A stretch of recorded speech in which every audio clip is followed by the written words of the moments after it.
Hello everyone, my name is Glenn Adkins. Today I'm joined with my audience, Ashley, Logan, and Logan. I will be doing an informative speech on driving safely around semis. Now, driving around semis can be scary, but it doesn't have to be. With a couple quick safety tips, we can get you driving safely around semis. Now, picture this. You're driving down the road in a car about 65 miles an hour, you're jamming out to music, and all of a sudden the cars around you are starting to slow down, and you look back in front of you and the car in front of you slams on its brakes. You slam on your brakes to avoid a crash and you come inches before hitting them.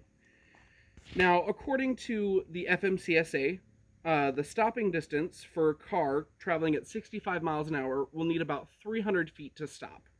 That is almost as tall as the Statue of Liberty. Now, most of us have seen semi-trucks driving down the road. They're usually large vehicles off in the slow lane, just meandering down the street. And they're not really following too close to cars, and that's for good reason. So, according to the Federal Motor Carrier Safety Administration, or FMCSA, a fully loaded commercial vehicle traveling at 65 miles an hour will need about 600 feet to stop. That's double of what a car needs and is about 2 football fields. Now, I interviewed one of my friends, Joshua Logan, who was introduced at the beginning of this, and I asked him what some safety tips he had for driving around semis were. His response was, "You're always going to be safer behind a semi than you are in front of one. Our stopping distance is greatly increased from that of a car, and we can't always guarantee if we'll be able to stop when you cut us off." Now, unlike cars, semi-trucks don't have crumple zones or airbags, so if we do get into a crash, not only will you be injured, but it also greatly increases the risk that we'll be injured as well. Now, while it should always be your first priority to get to your destination safely, another important aspect of safety is visibility. Now, Merriam-Webster defines visibility as the quality or state of being visible, and visible as capable of being seen. Now, on the road, being able to see what's around you and being seen by what's around you is very important.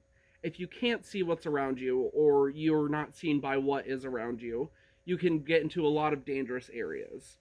In your car, truck, or SUV, there are these things called blind spots.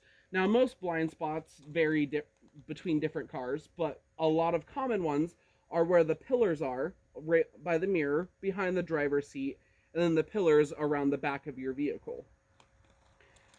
Now, to limit these blind spots, you need to be aware of them and check in them by turning your head side to side. That way you know if there's something in your blind spot or not.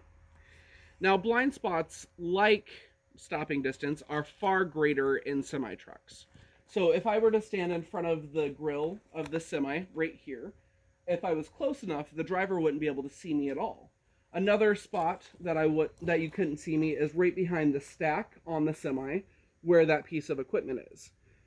The Utah Department of Transportation states, due to the size and height of semis and buses, they have large blind spots where cars and trucks can disappear from the driver's view.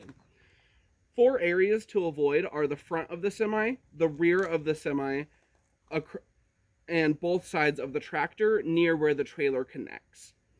Traveling in these areas greatly increase the possibility of getting into a crash. Now, it's kind of hard to know if you're in one of these areas, but the best tip to remember is if I can see the driver can see me. So if you can see the driver in either mirrors or in your mirrors, they can see you. Now, learning safety tips may not be fun, and having all these facts thrown at you can make you lose focus.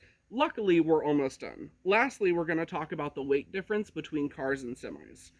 Now, weight affects many things. Being hit by a sack of feathers is going to hurt a lot less than being hit by a bowling ball, and it's the same for cars and semi-trucks. Now, cars are part of our everyday life. We drive them, we walk near them on sidewalks, and they help us travel far and wide or just down the street. Also, knowing the So the weight of a car is a ton, or to be exact, 1.5 to 3 tons, depending on the vehicle. Um, and 1 ton is equal to about 2,000 pounds or 907 kilograms. Imagine being hit by one of those. It would hurt for sure. So always be mindful of your surroundings, and it'll help you be safer. For most semis on the road, however, the maximum weight that they can be is about 80,000 pounds or 36,287 kilograms. That's 40 tons or 40 small cars. The weight of these massive vehicles is why they take so long to stop. And make sure that you're known if you're ever around a semi, because if they hit you and while you're walking, you can be crushed, or the driver would just feel like they hit a speed bump and can continue going. So, in conclusion, we went over a lot of facts today, and I hope a lot of it sticks with you to improve the safety for you and everyone around you. So, always remember, semi trucks take a long time to stop. Don't cut them off. Don't hang out in their blind spots because they can't see you. And they also weigh a lot. So be mindful of your surroundings so you don't get hurt or have somebody else get hurt. And that is all for today. Thanks for watching.